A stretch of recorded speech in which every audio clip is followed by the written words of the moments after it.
जी हाँ, AB classes Sultanpur में आप सभी का स्वागत है। मैं ऋषभ सिंह करंट की अगली क्लास के साथ आपके सामने फिर से उपस्थित हूँ।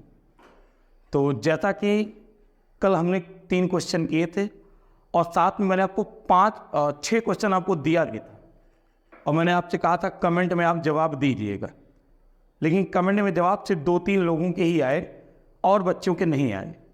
तो ठीक है, आप जवाब मत दीजिए, क्लास में आएंगे तो क्लास में पूछ लेंगे, तो वहाँ तो पता चल जाएगा ना आपकी कितनी तैयारी है। तो कोशिश करिएगा, कमेंट लिख दीजिएगा, नहीं लिखेंगे तो क्लास में हम कल पूछ ही लेंगे आपसे। ठीक, सही। आइए करंट की हम लोग शुरुआत करते हैं। अगर आज के पहले क्वेश्चन की बात करें तो आज का पहला क्वेश्चन है, सिप्री की रिपोर्ट के अनुसार वैश्विक सैन्य खर्च में कौन सा देश शीर्ष स्थान पर है। सिप्री की रिपोर्ट के अनुसार वैश्विक सैन्य खर्च में कौन सा देश शीर्ष स्थान पे। आइए, मैंने कहा किसकी रिपोर्ट के अनुसार भी है?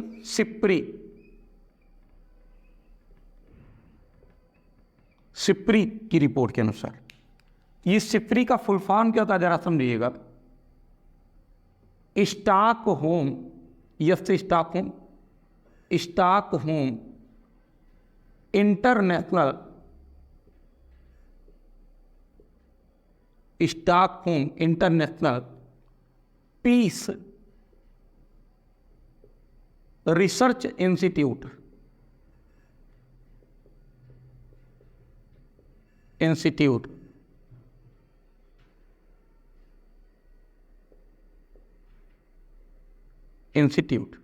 ठीक। Stockholm international Peace Research institute, ये सिप्री का फुल फॉर्म। और सिप्री ने जो अभी रिपोर्ट दी, ये रिपोर्ट दी वैश्विक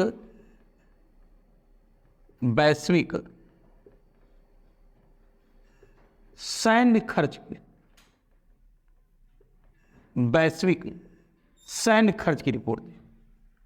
और इस रिपोर्ट के माध्यम से सिप्री ने बताया कि दुनिया में सबसे ज्यादा अपनी सेना पे पैसा कौन खर्च करता है।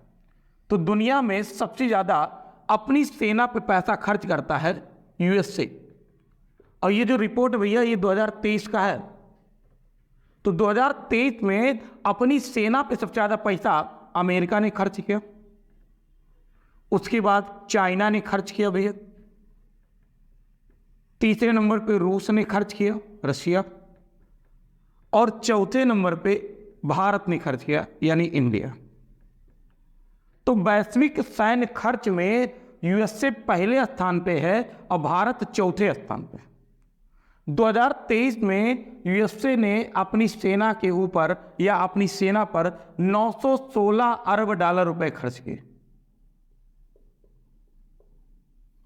चाइना ने 296 अरब डॉलर खर्च किए, रसिया ने 109 अरब डॉलर खर्च किए और भारत ने 2023 में 83.6 अरब डॉलर रुपए खर्च किए अपनी सेना के ऊपर। अगर सेना के ऊपर खर्चा ज्यादा हो रहा है तो इसका मतलब ये हो गया कि अंतरराष्ट्रीय स्तर पर स्थिति सही नहीं है, यानी एक देश दूसरे देश के साथ लड़ झगड़ रहे हैं, स्थितियां तनावपूर्ण बनी हुई है। इसी वजह से सभी देश अपनी सेना की मजबूती के लिए सेना पे ज्यादा पैसा खर्च करती हैं। तो आपने देखा कि यूएसए ने 916 अरब डॉलर, चाइना ने 296 अरब डॉलर, रसिया ने 109 अरब डॉलर और इंडिया ने 83.6 अरब डॉलर रुपया खर्च किया। ठीक, अगर हम बात करें इंडिया की भैया, तो इंडिया ने 2022 में अपनी सेना पर 81.4 अरब डॉलर रुपया खर्च किया था, अरब डॉलर रुपया खर्च किया था, लेकिन 4.2% की दर से अब ये कितना हो गया भैया? 83.6 अरब डॉलर हो गया। तो इतना रुपया खर्च किया गया। अगर हम पूरी दुनिया में वैश्विक सैन्य खर्च की बात करें तो पूरी दुनिया ने वैश्विक सैन्य खर्च में 6.8% की वृद्धि की, 6.8% की वृद्धि हुई है पूरी दुनिया में वैश्विक सैन्य खर्च में, यानी अपनी सेना पे लोगों ने खूब पैसा खर्च किया और पूरी दुनिया का रिपोर्ट निकाला गया तो लगभग 6.8% की क्या हुई है भैया, वृद्धि हुई है।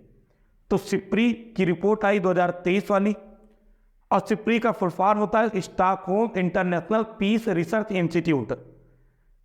इसने वैश्विक सैन्य खर्च की रिपोर्ट दी। उस रिपोर्ट में बताया कि सबसे ज्यादा अपनी सेना पर पैसा अमेरिका खर्च करता है और भारत किस नंबर पे भैया, चौथे नंबर पे आपका। अमेरिका ने 2023 में 916 अरब डॉलर खर्च किया और वहीं भारत ने 83.6 अरब डॉलर खर्च किया। 2022 में हमने 81.4 अरब डॉलर रुपया खर्च किया था और ये 4.2% की दर से बढ़ के 83.6 अरब डॉलर हो गया। और पूरी दुनिया में जो सेना पे पैसा खर्च किया गया उसमें जो वृद्धि देखी गई वो वृद्धि कितनी भैया, 6.8% की वृद्धि है। किस पे है ये, सेना पर। ठीक, इसको आप ध्यान में रखिएगा। अब आपने देखा कि सिप्री की रिपोर्ट के अनुसार भारत की कौन सी रैंक है, चौथी रैंक है। अब कुछ चीजें और हम जान लेते हैं। अगर मैं आपसे कहूं भैया फायर पावर इंडेक्स, इसमें भारत की कौन सी स्थान है, तो आप बताएंगे 4th। शेयर मार्केट, इसमें भी भारत का स्थान 4th। अगर मैं आपसे कहूं खुशहाली और शांति,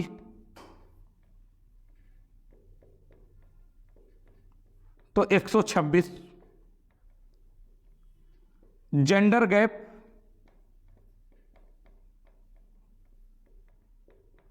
एक 127। यूनिकॉर्न, यूनिकॉर्न में भैया हमारा स्थान है 3rd।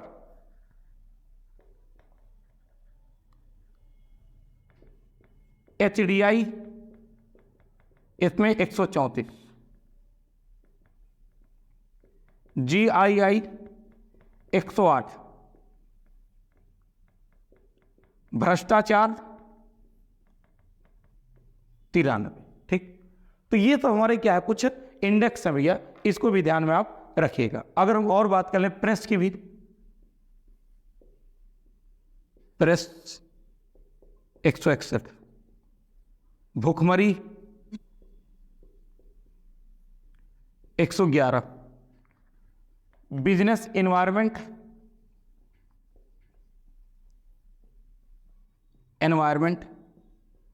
51। ये कुछ रैंक है, इनको भी ध्यान में आप रखिएगा। तो सिप्री की रिपोर्ट के अनुसार वैश्विक सैन्य खर्च में पहले स्थान पे अमेरिका है, भारत का कौन सा स्थान है, चौथा स्थान है। और ये कुछ इंडेक्स महत्वपूर्ण, इसको भी आप ध्यान में रखिएगा। ठीक, अब आइए हम लोग आगे की तरफ बढ़ते हैं और कुछ क्वेश्चन मैं और आपसे करा देता हूं। जैसे क्या, क्योंकि युद्ध चल रहे हैं, युद्ध के माहौल है, तो युद्ध से संबंधित कुछ क्वेश्चन हम लोग कर लेते हैं आपका। जैसे क्या क्वेश्चन, आपने देखा भैया कि इजराइल और हमास संघर्ष चल रहा है, इजराइल और हमास संघर्ष चल रहा है, या इजराइल फिलिस्तीन संघर्ष चल रहा है। तो इजराइल में फंसे हुए भारतीयों को वापस लाने के लिए भारत ने कौन सा ऑपरेशन चलाया था, तो इजराइल में फंसे, इजराइल में फंसे भारतीय या भारतीयों को वापस लाने के लिए हमने चलाया था ऑपरेशन अजय। और जब रूस यूक्रेन युद्ध चल रहा था तो यूक्रेन में फंसे भारतीयों को वापस लाने के लिए हमने चलाया था ऑपरेशन गंगा। इसी प्रकार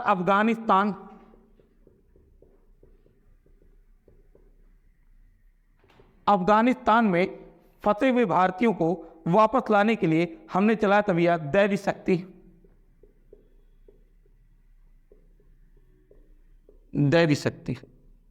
ये कहां चला था, अफगानिस्तान में फंसे हुए भारतीयों को वापस लाने के लिए। और देखिएगा हैती में फंसे हुए भारतीयों को वापस लाने के लिए ऑपरेशन इंद्रावती। ठीक, म्यांमार में फंसे हुए ऑपरेशन करुणा। सूडान में फंसे हुए, ऑपरेशन कावेरी,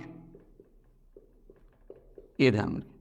ये जो हैती है भैया, हैती एक कैरिबियाई देश है,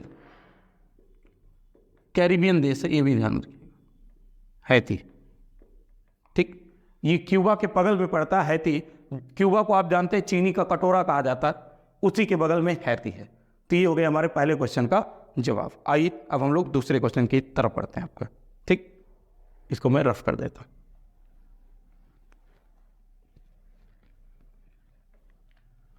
अब आज का दूसरा क्वेश्चन है, हाल ही में world press photo of the year पुरस्कार से किसे सम्मानित किया गया?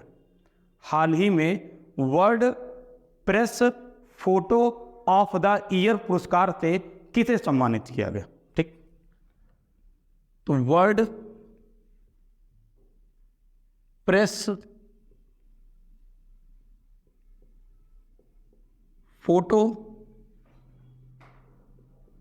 ऑफ द ईयर, और ये है 2024 का world press photo of the year 2024। तो ये जो world press photo of the year 2024 है, इससे सम्मानित होने वाले जो व्यक्ति हैं वो भैया है फिलिस्तीन के, फिलिस्तीन, ठीक, फिलिस्तीन के हैं, और उनका नाम है मोहम्मद सलीम, मोहम्मद सलीम। ठीक, इनको अभी हाल ही में सम्मानित किया गया, मोहम्मद सलीम को। आप कहेंगे सर इनको क्यों सम्मानित किया गया? भैया आप जानते हैं कि इजराइल और फिलिस्तीन का संघर्ष चल रहा है, और इजराइल फिलिस्तीन के संघर्ष में आप जानते हैं एक स्थान है जिसका नाम है हमास। हमास में बहुत ज़्यादा नुकसान हुआ, हमास में बहुत सारे लोग मारे गए। तो जब ये मीडिया के हैं मोहम्मद सलीम, तो जब ये कवरेज कर रहे थे तो उसी बीच में इनको एक महिला दिखी, 36 वर्षीय एक महिला, जो अपने गोद में एक 5 वर्षीय बच्ची को अपने सीने से लगाए हुए है, और जो कि वो बच्ची मर चुकी है।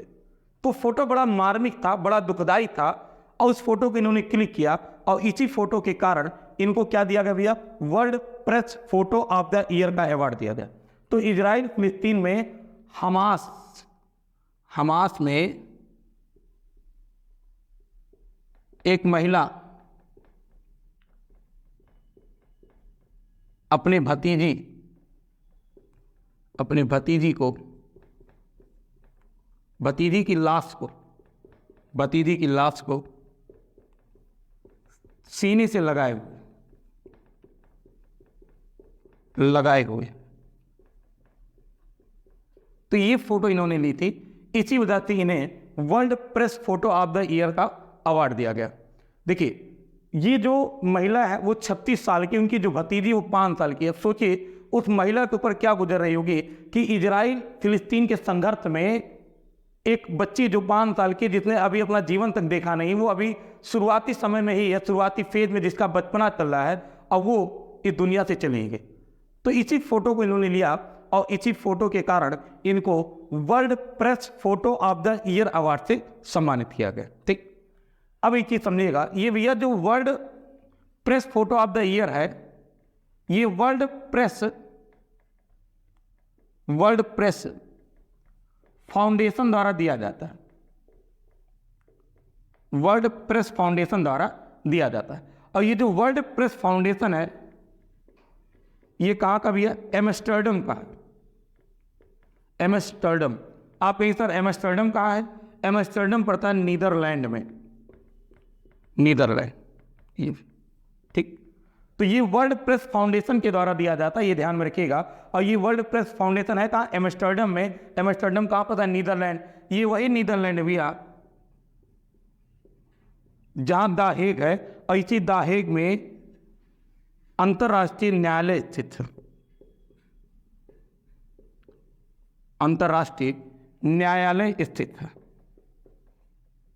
ठीक, और जो अंतर्राष्ट्रीय न्यायालय है आप जानते भैया, इसमें टोटल 15 जज हैं, और जिनका कार्यकाल 9 वर्ष होता है। इनमें से जो भारतीय जज है उनका नाम है दलवीर भंडारी, दलवीर भंडारी, ठीक। और इसके जो हेड है उनका नाम है नवाब सलाम, ठीक। ये भी ध्यान में आप रखिएगा। तो world press photo of the year के अवार्ड से किसे सम्मानित किया गया? मोहम्मद सलीम को सम्मानित किया गया। ये ध्यान में आप रखिएगा। थोड़ा सा और चीज़ें हम जान लेते हैं आपको भैया इजराइल के बारे में थोड़ा सा। आप जानते भैया इजराइल की राजधानी है जेरूसलम, जेरूसलम। और इजराइल 4 देशों से सीमा लगाता है, जैसे सीरिया, जॉर्डन, लेबनान और मिस्र। इन 4 देशों से सीमा बनाता है। और साथ में भी भूमध्य सागर इससे भी सीमा बनाता है। आप जानते हैं भूमध्य सागर में एक जलसंधि जिसका नाम है जिब्राल्टर, जिब्राल्टर जलसंधि, ठीक, जिसे भूमध्य सागर की कुंजी कहते हैं। जिब्राल्टर जलसंधि को भूमध्य सागर की कुंजी कहते हैं, ये भी ध्यान रखें। आप जानते हैं इस समय इजराइल का ईरान के साथ भी संघर्ष चल रहा है। इजराइल का किसके साथ संघर्ष भैया? ईरान के साथ संघर्ष है। इजराइल का जो एयर डिफेंस सिस्टम है, इसको जरा ध्यान में रखिएगा, एयर डिफेंस सिस्टम, उसका नाम भैया आयरन डोम, बड़ा फेमस है आयरन डोम, इजराइल का एयर डिफेंस सिस्टम है। इसको भी ध्यान में आप रखिएगा। तो ये हो गया हमारा दूसरा क्वेश्चन। अब आइए हम लोग तीसरे क्वेश्चन की तरफ पढ़ते हैं, ठीक। आज का क्वेश्चन बड़ा इंपॉर्टेंट है, तीसरा वाला, ठीक। देखिए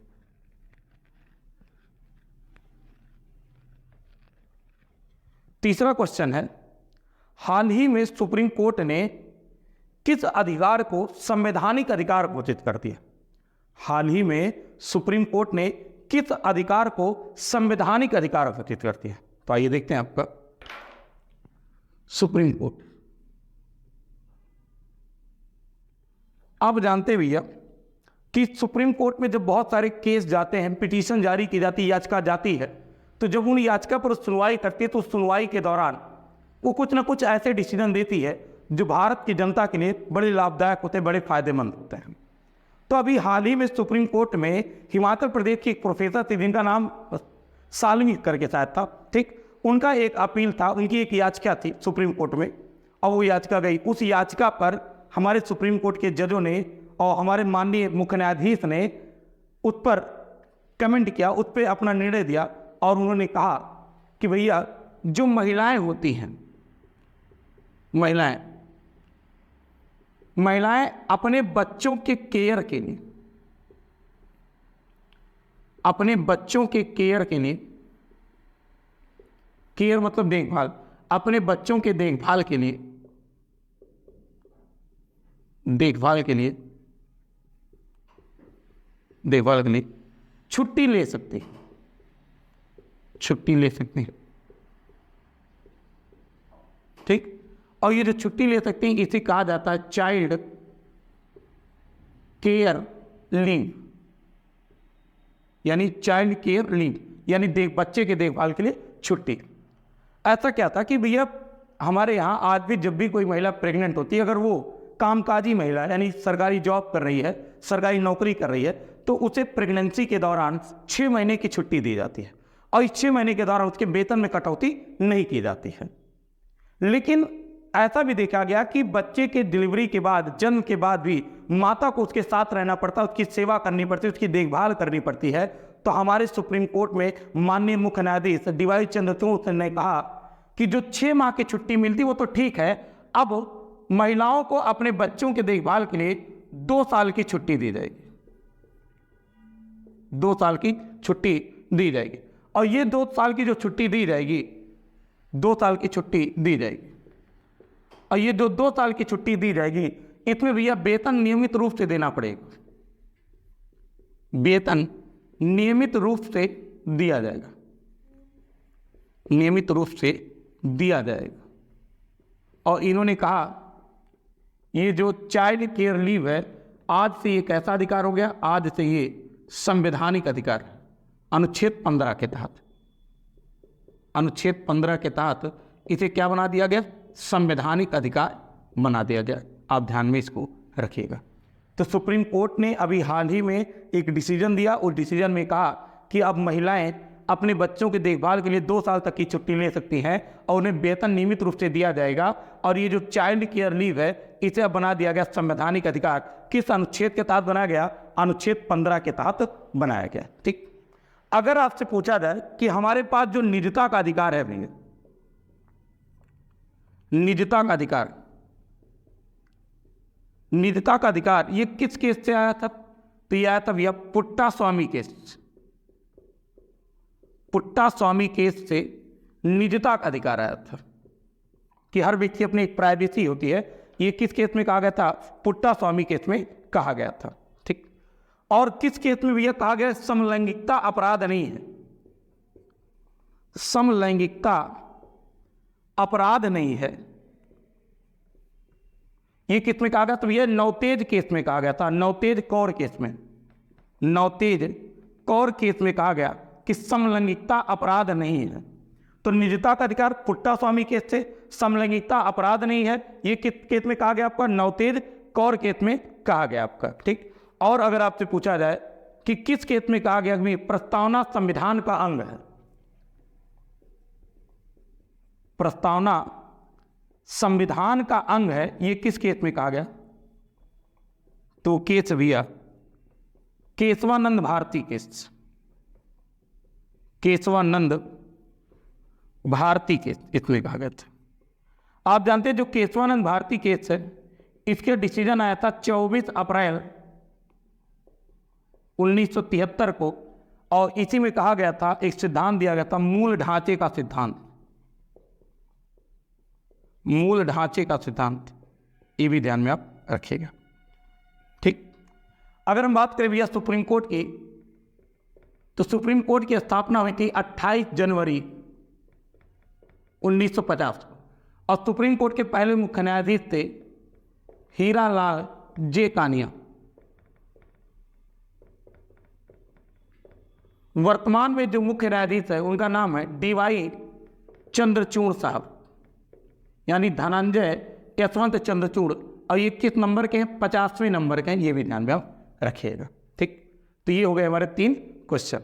अब मैं आपको कुछ क्वेश्चन लिख देता हूं, उस क्वेश्चन का आप जवाब दे दीजिएगा कमेंट में। ठीक, मैं आपसे पूछ लेता हूं 4-5 क्वेश्चन, उसका जवाब आप कमेंट में मुझे दीजिएगा।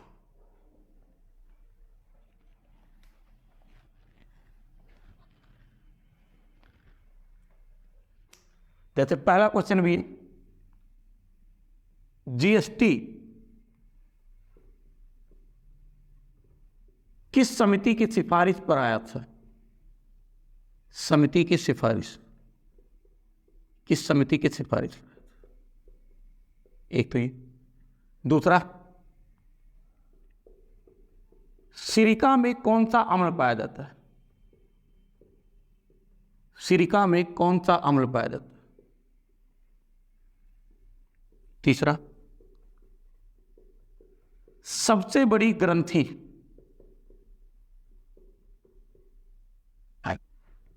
सबसे बड़ी ग्रंथि कौन सी? ये कौन सबसे बड़ी ग्रंथि कौन सी? ये होता है ना, 3 ही हो गए। चौथा क्वेश्चन बताइएगा आपका, कॉमनवेल्थ, कॉमनवेल्थ पत्रिका किसकी है? लेखक या, और इसके अलावा बताएंगे दुनिया का सबसे ऊंचा जलप्रपात,